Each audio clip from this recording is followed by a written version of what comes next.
Khamzat Chimaev is going to steamroll and demolish Bobby Knuckles, Robert Whittaker at UFC 308. Now, in this video, I want to discuss this fight in depth. I want to break it down. I want to discuss what we're looking at here and why I believe Khamzat Chimaev is going to demolish Robert Whittaker.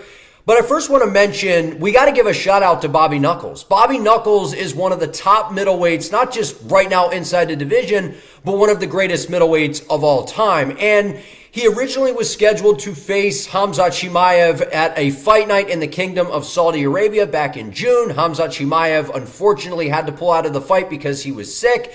And Ikram Aliskerov ended up stepping in. Robert Whittaker ran right through him, put on an absolutely spectacular performance. But I really thought that this was going to be kind of the beginning of the end for Chimaev inside the middleweight division. And what I mean by that is, look, Khamzat Chimaev is a massive star. I don't care what anybody says. Not only is Khamzat one of my personal favorite fighters, but this dude is a massive star, man. People out there say this guy's lost star power. Nobody cares anymore. You are sadly mistaken, my friend. This guy has over 8 million followers on Instagram. Everywhere he goes, people want to take a picture. They want an autograph. There's lines out the door trying to, take pictures and do autograph signings with this guy. Khamzat Chimaev is absolutely a superstar. So to say that he's lost any star power, I don't think that that's fair. Now, he has been made look human, right? We saw him against Gilbert Burns. We saw him, in his most recent outing against Kamaru Usman, where he had a full camp to prepare for that matchup, and it wasn't as dominant as what people were expecting. So I understand why people might say, well, the skills here, is Chimaev as good as we think, which we're going to discuss here. But I want to give the credit to Robert Whittaker for retaking this fight, because whenever you see a top contender like Chimaev, yes, he has a gigantic name, but the only guys that he's technically fought, he fought Gilbert Burns down 170 pounds. He fought Kamaru Usman at 185, which Usman took the fight on short notice. It was originally supposed to be Paulo Costa. But to get a rebooking against a top guy inside the weight class that is one of the greatest the division has ever seen, this is a true blessing for Chimaev to get this matchup rebooked, because Robert Whittaker could easily have said, you had your shot, you're not getting it again. But again, Robert Whittaker, the savage that he is, says, I want that matchup. And I think Robert Whittaker absolutely has a shot at beating Chimaev, which we'll discuss how I think he's going to get that done. But Khamzat Chimaev, man, this is a very, very important fight for him. This is a crossroads fight for Khamzat, considering that it seems ever since the pandemic, things have just went south in terms of the health of Khamzat Chimaev. Is it related to that? We don't know. But it seems like it's like whenever a fight is announced with Chimaev, we kind of have this thought like, was it going to happen? And that's just unfortunate whenever we get to that a fighter's health becomes so compromised that we just don't know if he's going to be able to make it to the dance. But I'm optimistic that this is going to happen this time, because it must happen. Khamzat Chimaev is at the point.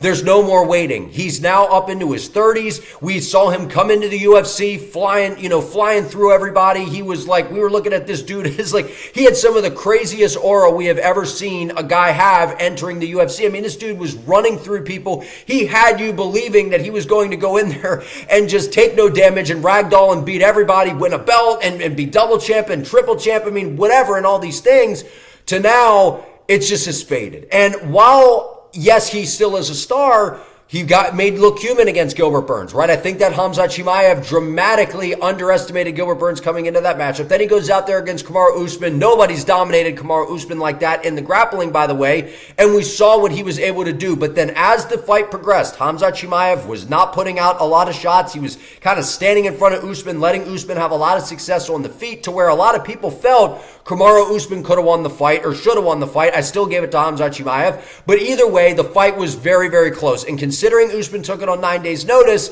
it's not a good look for Khamzat Chimaev. But now to the matchup with Robert Whittaker. I want to give Robert Whittaker his due first before I get into Khamzat Chimaev here. Robert Whittaker is one of the greatest middleweights of all time. I think that he has some of the best striking in the division. He has one of the best jabs in all of the UFC. I put him, he's somewhere in the top 5 in terms of the jab, the way he uses it from multiple different angles. You got Sean Strickland up there. You got Izzy. Those guys utilize a jab very well inside of MMA.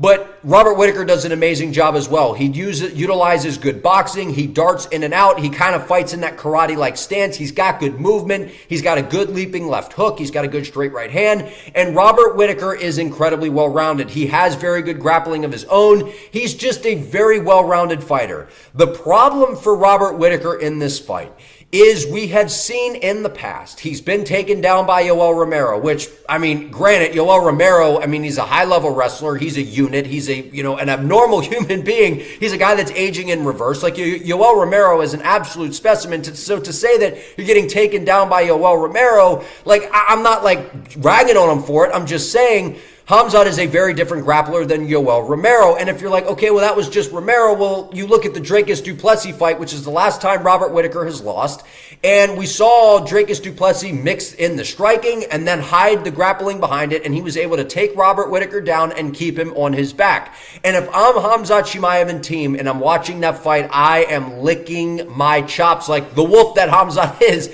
I would be licking my chops saying, if Dricus du Plessis is doing that, who is an outstanding fighter and is incredibly well-rounded, Khamzat, with the confidence that he has in terms of the grappling, has got to be looking at that going, man, if he can do that, I can't wait to see what I can do. And the thing is, Robert Whittaker, the longer this fight goes, it is going to favor Robert Whittaker because I do believe that he is the better striker. I believe that he has more speed than Khamzat Chimaev. I believe that he may even hit harder at times when he sits on his shots because I've said before, everyone's like, well, Robert Whittaker, he just kind of sticks and moves. He doesn't have, that great of power. I'm like, he's not digging in his feet and sitting on his shots. You saw when he decides to dig his feet in and sit on a shot, you saw what he was able to do to Ikram Aliskerov, and he easily got him out of there. So Khamzat Chimaev, he's going to have his hands full in terms of the striking. But why I believe that Khamzat Chimaev is going to win this fight is Khamzat has all of the skills that can give a guy like Robert Whittaker problems, right? And one of the biggest weaknesses with Robert Whittaker that I've been waiting until my video here to put this out there. So if you're anybody else, I haven't heard anyone else talk about this.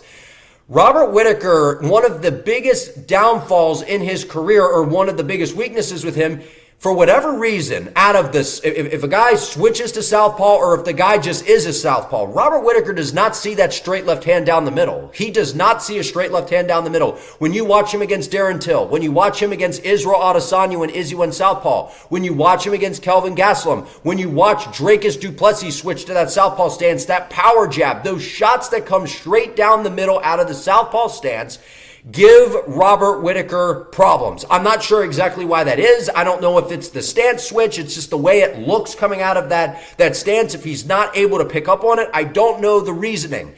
But those shots land on Robert Whittaker. So I absolutely expect Khamzat Chimaev and his team, because he's got a good team behind him, I expect us to see Khamzat Chimaev utilize the southpaw stance. I expect to see that power jab that DDP was able to drop Robert Whittaker with. I expect to see a straight left hand from Khamzat Chimaev. And I also expect heavy pressure from Khamzat early. Now, I know a lot of people are going to say, well, Khamzat's going to come into this and he's going to be very patient. He doesn't want this fight to kind of drag it, out and go into the second, third, and whatever.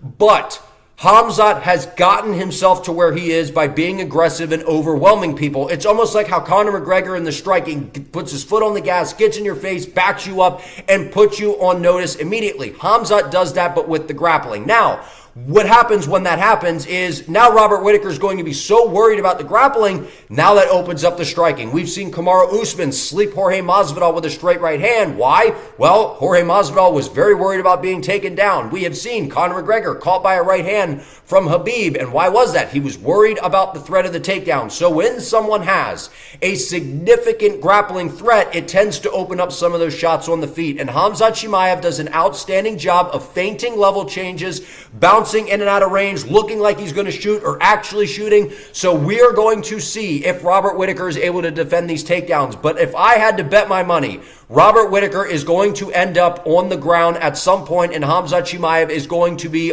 on top of him. And the question is going to be, can Robert Whittaker get back to his feet? And he may get back to his feet. But what happens when Khamzat Chimaev tries again? What happens when Khamzat Chimaev keeps that heavy pressure? He then gets to the trip. He then gets to the body lock. He then hops onto Robert Whittaker's back. I mean, I just don't think it's going to be good for Robert Whittaker. So I do believe that Khamzat Chimaev, not only is he going to beat Robert Whittaker, I can see him hurting him on the feet and then ultimately locking in a submission to get Robert Whittaker out of there inside the first 2 rounds. Because again, the longer the fight goes, the more it favors Robert Whittaker. And if Khamzat just stands in front of Robert Whittaker and tries to kickbox with him, which I don't think is going to happen, Robert Whittaker is probably going to win that all day long. He's faster, he has the cleaner, crisper striking, and he's more dynamic in terms of the striking. But I do want to mention, I think Khamzat is very underrated striking. I think that he has actually pretty darn good boxing. I think he has good straight punches. I think that he actually has very underrated hands overall, and his kicks are not bad either. He throws a good front kick up the middle. He's got a good leg kick. We saw against Kamaru Usman, he was even implementing some good kicks to the body. So Khamzat is a very, very well-rounded fighter. It's just been, he's had such an advantage when it comes to the grappling that he immediately goes to that because he's like, well, no one else that I'm fighting is going to be able to defend this. So, but when we have seen him forced to stand, he is a pretty good striker. Now, to wrap this up, do I think that Robert Whittaker is the hardest fight Khamzat has had thus far? I absolutely think that this is the toughest opponent that Khamzat has had to date. Do I think that the time away could impact Khamzat Chimaev negatively? Absolutely, because by being active, that helps you kind of, you get into the flow of the fight. You're not rusty coming in there, because I know Dominic Cruz says, well, ring rust isn't real. I think that ring rust, there's a little bit of that, right? Whenever you're not in there and actively competing and you're away, you're sick, you're pulling out of fights, like that's just compromising and it's taxing on the body. So I think that Khamzat Chimaev has his hands full with Robert Whittaker. He knows that. And I do believe that Robert Whittaker, a guy that he's already kind of been, people have said he's chinny in the past. Now that he is getting up there in age, he's still kind of a young guy, but he has he's been a guy that's grown up in the UFC. He's taken some damage in the past. We saw Paulo Costa land a nasty spinning wheel kick on him that rattled him. We've seen him drop by DDP. We've seen him drop by Yoel Romero. We've seen him drop by Izzy. Robert Whittaker is absolutely a guy that you could hurt, and I believe that Khamzat Chimaev striking is going to be the difference in this matchup. Everyone's focusing on the grappling, talking about, the this and the that's, and I understand, because that is absolutely where Khamzat wins his fights, is the grappling. He's got good submissions. He's got good ground and pound. But I think that sleeping on the striking is going to backfire on a lot of people in this. And I also believe that Robert Whittaker is going to underestimate the striking of Khamzat Chimaev, because while Khamzat does do a pretty decent job on the feet, he kind of leaves his head in the middle. And I think Robert Whittaker's like, oh man, if I could just throw those straight shots down the middle and step in and really sit on some things, that I'm going to be able to hurt Khamzat Chimaev. And another thing about Whittaker, he loves to utilize the blitz. A lot of these karate style guys, they kind of blitz in and lunge in. And when you do that, you are aiding Khamzat Chimaev into the takedown, because when you kind of come in and you're loading up on shots and you're blitzing forward, all it's going to take is Khamzat to dip underneath and grab a hold of you. So are we going to see a bouncing around Robert Whittaker to where, he's kind of moving in and out of range and blitzing? I don't think that we're going to see a blitzing Robert Whittaker. We're going to see the guy that, when he went in there and fought Ikram, you saw him digging his feet in. You saw him look mean. He came in there basically boxing heavy to really sit on his shots, to really make what was going to be Khamzat pay for closing the distance. I don't think Khamzat's just going to stand in front of Robert Whittaker like Ikram did, like a deer in headlights. I think Khamzat's going to be confident. I think he's going to be aggressive. And I think that he's going to utilize the southpaw stance. He's going to use that straight left hand down the middle. He's going to utilize the power jab. I think that he's able to hurt Robert Whittaker. He's able to take him down, and then he is able to submit him and get him out of there. I got Khamzat Chimaev beating Robert Whittaker inside 2 rounds at UFC 308. But I want to hear from you all down in the comments. Like this video. Let me know who you guys think is going to win. Subscribe to the channel. Turn on the notifications bell as well so you don't miss an upload. I appreciate you all. See you next time.